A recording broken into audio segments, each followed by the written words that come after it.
Bonjour à toutes et à tous et bienvenue au Cryptos Technical Briefing. Nous sommes le mardi 11 juillet 2023. Chers amis, je suis ravi de vous retrouver comme chaque semaine.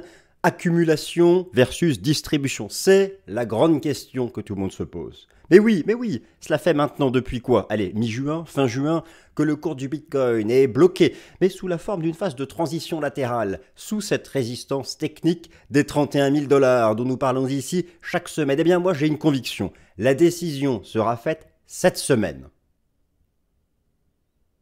Oui, mais oui, vous m'avez bien entendu, et puis vous l'avez pensé très fort. Cette semaine sera décisive pour le marché crypto. Cette semaine sera décisive, pourquoi? Elle le sera parce que d'une part, la mise à jour des chiffres de l'inflation aux États-Unis. Pas n'importe quel chiffre de l'inflation. L'inflation à la consommation, le CPI mercredi, l'inflation à la production jeudi, à un moment où le marché envisage désormais que la Fed ne pivote pas avant le printemps 2024. Mais malgré tout ça, malgré des taux d'intérêt du marché qui sont remontés tout en haut, malgré la pause sur les indices boursiers, le cours du Bitcoin reste collé aux 31 000 $. Pour certains, ce sont des starting blocks. Pour d'autres, c'est l'amorce à venir d'un double top. Et voilà ma conviction, c'est que la décision sera faite cette semaine. Alors elle sera faite cette semaine parce que c'est la fête nationale, parce que c'est le bal des pompiers, mais d'ailleurs, au passage, j'en profite pour saluer, ça m'arrive parfois, comme tout le monde, je sors un peu, ça m'arrive parfois, peut-être que certains se reconnaîtront, j'ai déjà croisé dans certains lieux de sortie des personnes qui avaient vu mes vidéos, et donc peut-être que nous nous croiserons ce jeudi ou ce vendredi, d'ailleurs, je ne sais pas quand est-ce qu'aura lieu ce fameux bal des pompiers, je vois des soirées organisées partout, bal des pompiers, mais nous on s'en fiche du bal des pompiers. Moi personnellement, je m'en fiche complètement du bal des pompiers. Moi, ce que je veux, que je souhaite pour cet été, c'est le bal des cryptos. Et ce bal des cryptos se fait attendre. D'ailleurs, je vois partout des villes qui annulent les feux d'artifice. Le feu d'artifice Bitcoin aura-t-il lieu? Ça, c'est la question que tout le monde se pose. Le feu d'artifice Bitcoin aura-t-il lieu? Alors, il y a des éléments maintenant. Vous savez, vous savez comme moi, c'est 31 000 $. Pourquoi est-ce qu'on y passe autant de temps? Et ensuite j'attaque parce que j'ai un plan long comme ça et j'ai pas envie que ça dure 30 minutes. C'est 31 000 $. Pourquoi est-ce qu'on y passe autant de temps? Ce qui fait que moi, chaque semaine, je dois trouver des nouvelles choses à raconter. Sans vous ennuyer, bien sûr. Bon, parce que c'est 31 000 $. Si on échoue encore, comme à l'époque, après l'impulsion du choc bancaire, vous savez, un double top chartiste, vous savez ce que c'est, double top chartiste, figure de renversement baissier. Le camp des bears n'a plus qu'une corde technique à son arc. Si la corde brise, le camp des bears reversera. C'est les 31 000 $. Voilà, j'ai voulu faire une petite métaphore, l'histoire de... Mais bon... Et puis il y a plein de choses, et puis c'était la ligne de coup du double top majeur, et puis c'est une énorme zone, entre 31 et 36, il y a toutes les liquidités vendeuses. Donc voilà, cette semaine, avec l'inflation US, soit il y a une incursion, ça chasse la liquidité, on fonce à 36, soit l'échec est définitif. Qu'est-ce qui validerait un échec définitif? Moi je pense que briser le support à 28 500, ce serait moche. Si on brise 28 500, c'est un support hebdo, on retourne à 25, et là c'est tendu. C'est la ligne de coup d'un potentiel double top. Mes amis, nous attaquons le briefing dans ces illustrations. C'est parti. Voilà, donc je me suis rapetissé. Alors, balle des pompiers ou balle des cryptos? Balle des pompiers, balle des cryptos. C'est surtout l'inflation cette semaine. Donc, mercredi, mise à jour de l'inflation aux États-Unis. Vous savez, c'est important tout ça, que l'inflation vienne à 2%, vous le savez, pour que les banques centrales pivotent, en particulier la Fed. Vous avez ici l'inflation à la consommation aux États-Unis selon le CPI. Alors oui, me direz-vous, elle baisse, elle est à 4%. D'ailleurs, l'algorithme de la Réserve fédérale de Cleveland envisage qu'il tombe à 3,22. C'est bien 3,22, mais 3,22 c'est pas 2. Et d'autre part, l'inflation dite sous-jacente, celle qui exclut les éléments volatiles, elle baisse pas. Elle est toujours à 5, ça c'est compliqué, c'est tout l'enjeu de la semaine. Alors la bonne nouvelle c'est que du côté des prix sortis d'usine, les prix à la production, c'est l'effondrement, je vous l'ai déjà montré, on est passé sous 2. Ce chiffre il est mis à jour jeudi, donc c'est aussi important. Et il y a aussi une autre bonne nouvelle, l'effondrement des prix sortis d'usine, des prix à la production en Chine. En Chine, l'inflation, elle est repassée à zéro. Et voilà, eu égard à son poids dans le commerce mondial, l'inflation importée, patati patata. Bon, voilà, en tout cas, on ne peut que s'en réjouir par rapport à cet enjeu de désinflation en Europe. Donc voilà, le temps fort fondamental de la semaine, vous l'avez compris, les chiffres de l'inflation aux États-Unis, taux d'intérêt du marché, une opportunité, ça je vous ai montré ça la semaine dernière. Pour une fois, j'ai pas dit de bêtises, ça se confirme. Les taux d'intérêt étaient remontés en zone de vente de long terme. La zone ici, vous avez le rendement obligataire à 10 ans aux États-Unis, la zone ici qui a déclenché le choc bancaire. Ici, à l'époque, c'était une phase de boost du Bitcoin. Là, c'était l'intervention de la BOJ et la faillite d'un fonds de pension britannique. C'est une zone, vous savez, au-dessus des 4%, ce que l'on dit, c'est que au-dessus des 4% pour le taux obligataire à 10 ans américain, ça met en risque l'économie. Ça peut venir d'une banque, d'une entreprise, du système capitaliste. Là, ça reverse, c'est bien. Pareil, en fait, pour toute la courbe des taux. C'est un facteur de soutien, on ne peut que s'en réjouir parce que, vous savez, les taux sont remontés tout en haut. Moi, je suis surpris que Bitcoin ait tenu le choc. Alors oui, il y a la baisse du dollar, oui, il y a des éléments endogènes. Il y a une réalité d'ailleurs du côté des flux institutionnels. Je vais vous remontrer tout à l'heure. Il y a eu encore de forts inflows la semaine dernière sur le plus gros ETF Bitcoin qui existe. Pas ceux qu'on attend en 2024 dont tout le monde parle mais qui ne sont pas sortis car pas validés par le régulateur. Celui de ProShares, il y a eu encore eu des inflows. Donc ça, c'est pas mal. Ça, franchement, on va pas s'en plaindre. Donc voilà, ça c'est un renfort en provenance des taux d'intérêt du marché, le rendement obligataire à 2 ans des États-Unis. Là, c'était une phase de hausse du Bitcoin. Donc ça, c'est intéressant et espérons que cela se poursuive avec les chiffres de l'inflation. D'ailleurs, vous voyez, ici, je vous remonte une courbe, je vous ai déjà montré, qui superpose le cours du Bitcoin en données hebdomadaires avec le rendement obligataire à 2 ans aux États-Unis et le dollar. Bon, eh bien, on a survécu à cette poussée. Là, on arrive là, il y a des divergences baissières. Le dollar lui repart à la baisse. Alors ça, c'est vraiment d'ailleurs, nous avons un grand réconfort du dollar américain. Je suis toujours dans mon scénario technique d'une vague B de transition latérale avant de commencer une grande C baissière. Alors, est-ce que la grande C baissière aurait déjà commencé ou est-ce qu'on fait un flat en ABCD au triangle avant de... J'en sais rien, possible qu'on soit déjà dans la grande C. En tout cas, le dollar va revenir sur ses plus bas. Et là, c'est le bord du gouffre technique.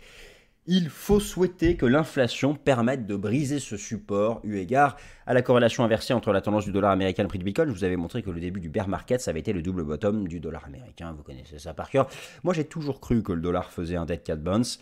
Vous avez ici le plus gros ETF achat dollar américain in the world, et dans toute cette phase latérale, il n'y a eu que des outflows, donc ce n'était pas une phase d'accumulation, et donc le dollar reste baissier. Merci dollar américain de nous apporter tant de réconfort en ce début d'été et en cette semaine de fête nationale. Alors, le secteur de la tech, non, alors d'abord, pourquoi tant de craintes sous 31 000 $? Alors, j'en ai beaucoup parlé la semaine dernière avec ma vidéo La chape de plomb à 31 000 $. Mais simplement, je redis un mot. Il n'y a rien de mieux, vous savez, quand on hésite. Lorsque, comme moi, on a des graphiques surchargés où on ne comprend rien. Mais ça peut être aussi votre cas. Parfois, on a mis tellement d'indicateurs, on ne comprend plus rien. Faites un reset, vous enlevez tout ce qu'il y a sur le graphique, et vous passez en cours de clôture et sur des horizons de temps longs, et vous tracez simplement les niveaux horizontaux, juste pour revenir à la base. Bon, eh bien, si vous regardez, si on fait cela sur le cours du Bitcoin, c'est tout simplement la ligne de coup à l'époque du double top. Donc c'est normal qu'on y passe du temps, et c'est aussi normal qu'il s'agisse ici du dernier argument du camp baissier qui y croit fermement encore. Alors d'ailleurs, du côté par contre des bémols, attention au secteur de la tech, il faut quand même reconnaître que depuis le début de l'année, sur le marché action, le secteur de la tech surperforme. Vous avez ici la représentation graphique de l'indice sectoriel S&P Information Technology. Et puis, il est sous résistance. Ça diverge, un peu comme ici à l'époque. Ça, c'est un facteur de risque. Après, c'est suracheté partout. Enfin, c'est normal, il faut que les indicateurs de tendance remontent. Espérons qu'on fasse juste un range. Voilà. Mais en tout cas, attention au secteur de la tech. Attention au secteur de la tech qui ne va plus surperformer. Le marché action, lui, est toujours en phase de transition latérale entre 4003 et 4005. J'en ai parlé la semaine dernière, je n'en dis pas un mot. Le ratio Bitcoin S&P 500 teste un seuil clé. Vous savez, je vais arrêter de dire vous savez. You know. Alors, bref, je rigole. Alors, donc ici, là, vous aviez, c'était en novembre dernier, mes fameuses divergences haussières, hein, j'y repense avec nostalgie. J'aurais dû charger beaucoup plus à l'époque. Bon, bref. Donc, le ratio Bitcoin S&P 500, il est sous la SSB, il est sous résistance. C'est comme le BTC. Là aussi, vous voyez, on teste vraiment un seuil majeur. Et ça, je le surveille parce que si un jour on a un signal bullish là-dessus, c'est vraiment que ça sent bon, quoi. Mais ça, c'est à surveiller. Et d'ailleurs, là, je vous montre donc un seuil à surveiller. J'aime bien parfois qu'on se fasse un peu mousser avec les fameux modèles cycliques que tout le monde connaît et qui donnent toujours espoir lorsqu'on n'y croit plus. Le stock to flow modèle, avec le halving qui aura lieu dans 250 jours. Et alors attention, hein, parce que parfois, regardez, hein, je vous rappelle ici à l'époque, bon, c'était la crise, c'était le choc sanitaire, mais c'est pas parce qu'on est à 250 jours du halving que ça va monter. Vous savez, on monte, il faut que j'arrête de faire cette répétition, on monte en phase linéaire quand le halving arrive. Donc d'ici là, on peut très bien faire ça et repartir après. Donc voilà, il faut faire attention, je voulais simplement rappeler ça. Mais voilà, effectivement, le stock to flow model, là, on a quand même le sentiment, lorsqu'on regarde l'évolution, le code couleur, c'est la proximité temporelle du prochain halving, la division par 2 de la prime de binage. Et le modèle stock to flow, on se dit que peut-être aller chercher 55 avant de retracer, bon ou pas, j'en sais rien. Ça, c'est simplement toujours pour se redonner un peu confiance. Alors celui-là, je l'aime beaucoup. Et celui-là, je l'aime beaucoup parce que le Rainbow Price Chart Indicator, qui avait donné un super signal ici lorsqu'on était sorti par le bas et qu'on l'a réintégré. Et on est toujours en partie très basse. Donc voilà. Moi, un scénario comme ici, la crise sanitaire, j'y crois pas, c'était les taux zéro. Moi, je continue de faire la comparaison avec ce qui s'est passé entre 2015 et 2016. Voilà, donc c'est déjà bien si on a quelque chose comme ça. Hein. Donc il ne faut pas non plus, faut pas rêver. On n'aura pas ça et on n'aura pas ça. Pas tout de suite. Excellente nouvelle. Les institutionnels sont toujours là. Vous avez ici le plus gros ETF Bitcoin du monde. Celui qui, cette fois-ci, il existe. Ce n'est pas ceux en devenir. Celui de ProShares, dont le code est BITO comme BITO, eh bien, il y a eu encore 2 grosses journées d'inflow, le 5 et le 6 juillet. Et vous voyez que, et c'est important, c'est que ces journées d'inflow ont eu lieu dans cette phase de temporisation du cours du Bitcoin sous les 31 000 $. Donc là, effectivement, on ne peut que s'en réjouir. Mais ça montre aussi à quel point cette zone est importante et c'est tendu parce que je vous montre ici la map de liquidité. Regardez, toute la liquidité vendeuse énorme qu'il y a entre 31 000 et 36 000 $.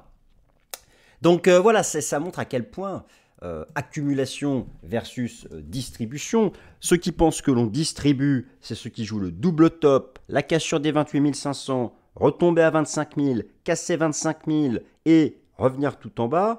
Et là, ceux qui attendent 12K depuis longtemps auront à nouveau l'espoir.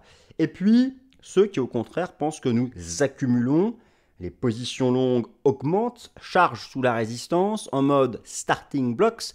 Et puis, métaphore d'un athlète sur une piste d'athlétisme, c'est bien d'être dans les starting blocks, mais parfois, il n'y a pas de coup de feu.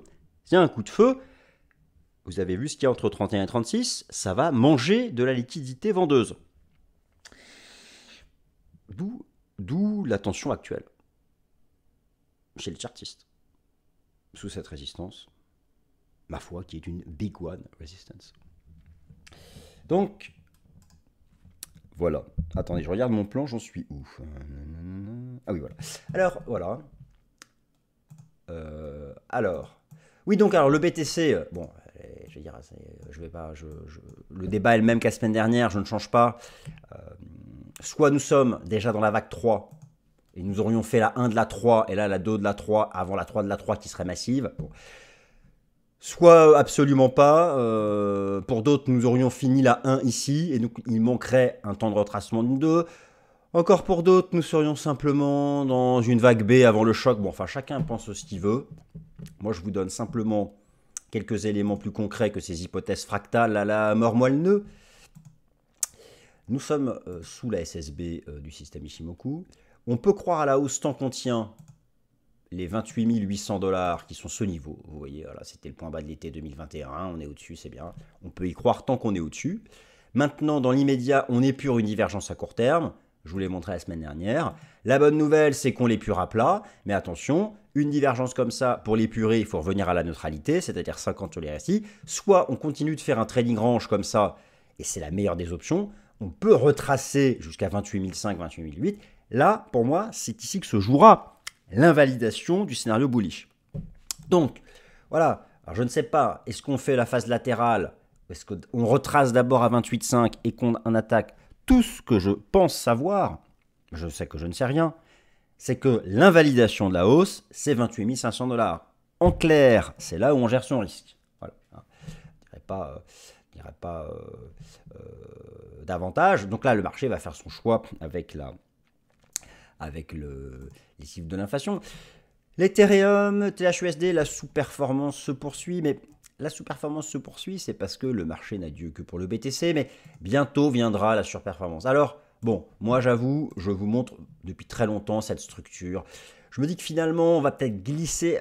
Moi, si on revient ici, c'est Strong Buy Ethereum. Ratio ETH-BTC, ligne de tendance, MM200 semaines, la totale. Si on vient là, je paye. Je paye. Avec du volume. Maintenant, voilà. Je continue de surveiller cette pattern parce que je me dis qu'attendre ici serait un piège. Mais maintenant, on n'en sort pas par l'eau. Le fait qu'on ait échoué ici la valide. Maintenant, voilà, c'est vrai que tant qu'on n'en sort pas, alors on a réagi récemment dans la partie basse, mais depuis, il ne se passe rien. Donc, ce n'est pas évident. D'ailleurs, alors ETH-USD, je pensais qu'on avait une espèce d'épaule tête-épaule inversée. Ben non, c'est invalidé. Maintenant, dans une phase latérale, alors on est au-dessus du nuage. Vous voyez, on a cette zone-là des 1800. En fait, c'est la zone des 1800 $, hein, 1800 à 1825 $. On peut rester bullish court terme au-dessus. Bon, voilà, hein, c'est tout ce que l'on peut dire en données journalières. En données hebdomadaires, notez qu'avec cette phase latérale, bientôt la lagging span entre dans le nuage, ce qui est pas mal. La Kijun remonte, enfin voilà, bon. Écoutez, on peut rester bullish au-dessus des 1800 $ court terme, 1800, 1825, et puis bon, en dessous, ça deviendra malheureusement compliqué. Et là, ce sont les fondamentaux. Il y a moins d'intérêt, je veux dire, comparer. Je vous montre l'open interest, la mesure de l'open interest sur tous les contrats futurs Bitcoin. Il y a eu une vraie poussée là récente, une augmentation de l'implication institutionnelle. Si vous regardez la mesure de l'open interest sur les contrats futurs Ethereum, bon, bah, il n'y a rien, quoi. Non, c'est le calme plat, mais voilà, mais actuellement, il n'y a que Dieu pour le BTC. Le Binance Coin est toujours en test décisif, et pour le coup, là, j'ai raison d'utiliser cet adjectif que j'avoue, je surutilise. La moyenne mobile à 200 semaines, on est calé dessus. Voilà, c'est le bord du gouffre technique, mais en même temps, ça peut être aussi le point bas de long terme. Pour valider un point bas de long terme, il faudrait dépasser une résistance. Vous connaissez le topo. Et la résistance à dépasser, ce sont les 255 $. Donc, tant qu'on ne dépasse pas les 255 $, il y a un risque. Si on redépasse cette résistance avec une belle clôture, le point bas sera fait. Et enfin, Quantum, zone d'accumulation de long terme. Why not? Effectivement. Alors, on est sur une zone basse. Très bien. On a retracé 80% de tout le bull market ici. On voit bien l'ancien bear market, la phase latérale, le bull market, le bear market, la phase latérale. Les phases latérales sont toujours la transition entre le bear market et le bull market. Maintenant, il faut dépasser une résistance. Tiens, regardez à l'époque le système Ichimoku. On était par exemple entré dans le nuage. Et le bull market, voilà, et bien là, ça tombe bien, on est pile. Donc en gros, on peut croire effectivement que là, le marché nous fait une accumulation haussière entre 1,75 et 3 pour permettre une hausse. Moi, j'y croirais lorsqu'on aura dépassé une résistance. Alors, soit on attend le franchissement de la Kijun Weekly et entrer dans le nuage pour viser ensuite les 5, c'est quand même pas mal en relatif, soit on attend le dépassement de cette résistance chartiste. Par contre, le mieux pour gérer son risque, c'est de se positionner ici. Le mieux pour gérer son risque, c'est ça. Et bon, malheureusement, il y a eu la poussée a déjà eu lieu. Donc, et là, on est plutôt revenu en zone de résistance. Donc voilà, mais ça, je ne vous apprends rien. Chacun peut faire la même analyse et chacun peut prendre les décisions qu'il convient. Et voilà, chers amis, ainsi s'achève le Cryptos Technical Briefing. J'espère qu'il vous a plu. Bonne semaine, joyeux bal des pompiers et à la semaine prochaine. Salut.